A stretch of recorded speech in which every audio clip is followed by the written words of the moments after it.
Assalamualaikum teman-teman, perkenalkan nama saya Hasna Afinia Denta. Di kesempatan kali ini saya akan mengajak kalian belajar mengenai pemrograman visual.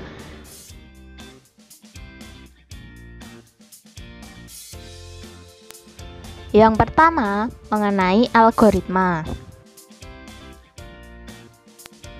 Algoritma adalah ilmu yang mempelajari cara penyelesaian masalah berdasarkan langkah yang disusun secara sistematis, menggunakan bahasa yang logis, dengan tujuan tertentu.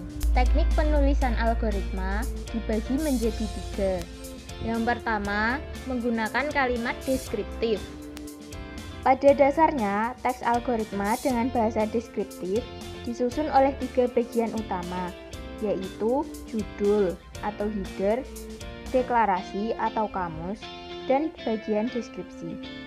Setiap bagian disertai dengan komentar untuk memperjelas maksud teks yang dituliskan. Berikut adalah algoritma menentukan bilangan terbesar menggunakan kalimat deskriptif. Bagian judul algoritma menentukan bilangan terbesar disertai dengan komentar yang berada di dalam kurung kurawal. Kemudian bagian deklarasi. Kemudian bagian deskripsi. Bagian deskripsi merupakan langkah-langkah dalam menentukan bilangan terbesar. Yang kedua, menggunakan flowchart. Flowchart atau diagram alir adalah penggambaran secara grafik dari langkah-langkah pemecahan masalah yang harus diikuti oleh pemroses.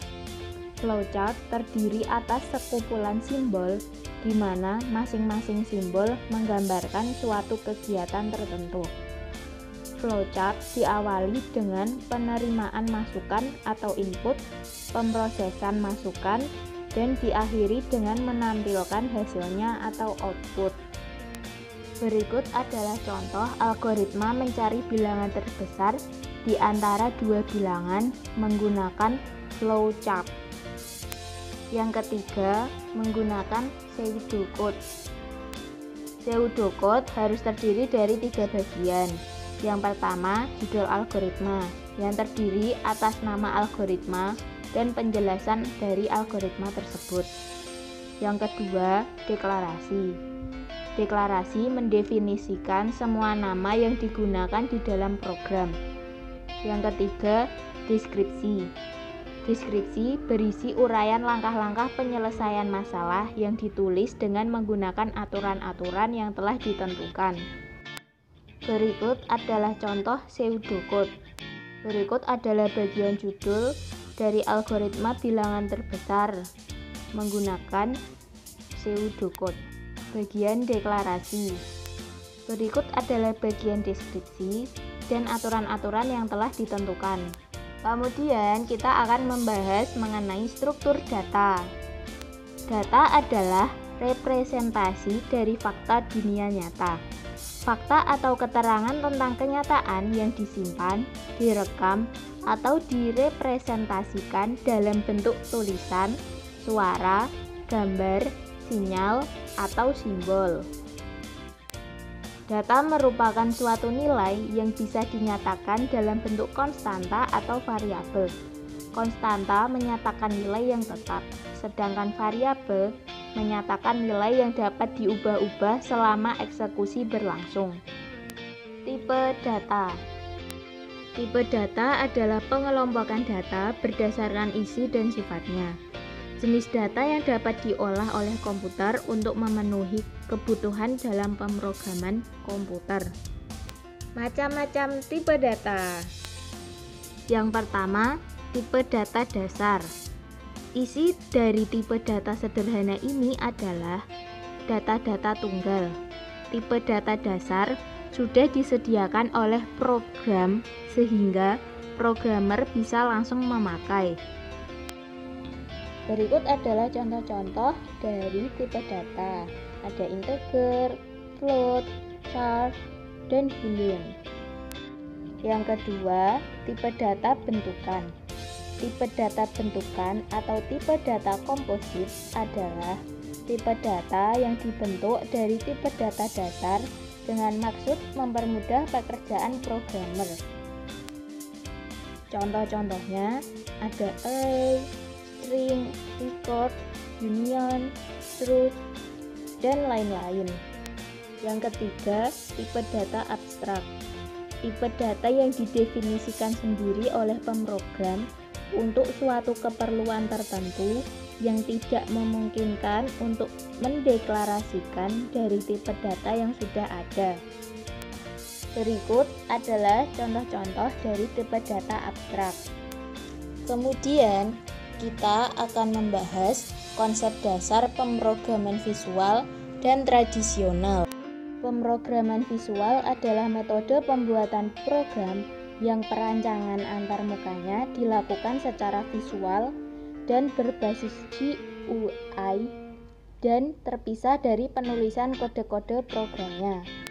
Visual memakai konsep event driven. Kode program tidak mengikuti alur yang ditetapkan awal.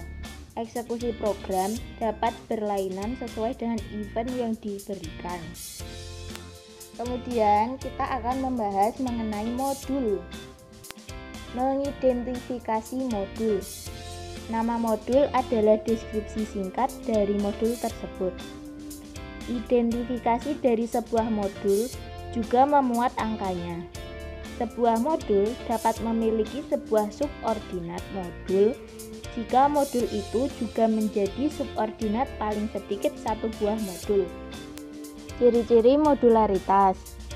Yang pertama, memecahkan algoritma ke dalam algoritma yang lebih kecil. Yang kedua, modul yang dibentuk memiliki kesatuan tugas atau fungsi maupun kesatuan proses atau prosedur. Setiap modul harus mempunyai single entry dan single exit secara beruntun, dari atas ke bawah atau dari awal ke akhir. Memiliki main program dan subprogram, biasanya digambarkan dengan struktur chart. Berikut adalah sifat-sifat modul yang baik. Yang pertama, fan in yang tinggi. Yang kedua, fan out yang rendah. Yang ketiga, self-contained. Kita akan membahas tentang form. Form adalah sebuah objek kontrol penampung dari objek kontrol lain. Dapat menerima tugas dan memberikan reaksi terhadap tindakan dari pengguna untuk kelangsungan sebuah program aplikasi. Form biasanya digunakan ketika kita akan meletakkan objek apa saja yang akan dipakai dalam program. Di dalam toolbox terdapat objek-objek yang diletakkan dan didesain dalam bagian form. Berikut adalah contoh desain dari form.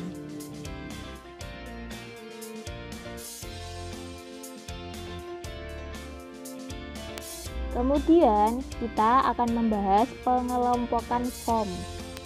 Yang pertama, form dinamis, yaitu form yang dapat dengan mudah didesain seperti diubah bentuk dan ukurannya, disisipi objek kontrol, atau ditugasi perintah-perintah yang diinginkan program. Yang kedua, form statis, yaitu form yang tidak dapat didesain dan hanya dapat dipanggil melalui rutin kode. Kemudian kita akan membahas mengenai properti. Properti digunakan untuk menentukan setting suatu objek. Di dalam satu objek biasanya memiliki beberapa properti yang dapat diatur langsung dari jendela properties atau lewat kode program. Dalam properti, kita bisa mendapatkan informasi mengenai warna, tinggi, lebar, dan posisi sebuah objek. Properti langsung berkaitan dengan objek dan digunakan oleh proses-proses yang ada di dalam objek.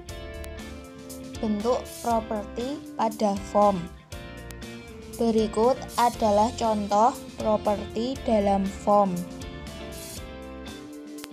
Kemudian kita akan membahas tentang field. Field menggambarkan suatu atribut dari record yang menunjukkan suatu item dari data seperti nama, alamat, di mana kumpulan dari field membentuk record. Berikut adalah contoh dari field. Jenis-jenis field.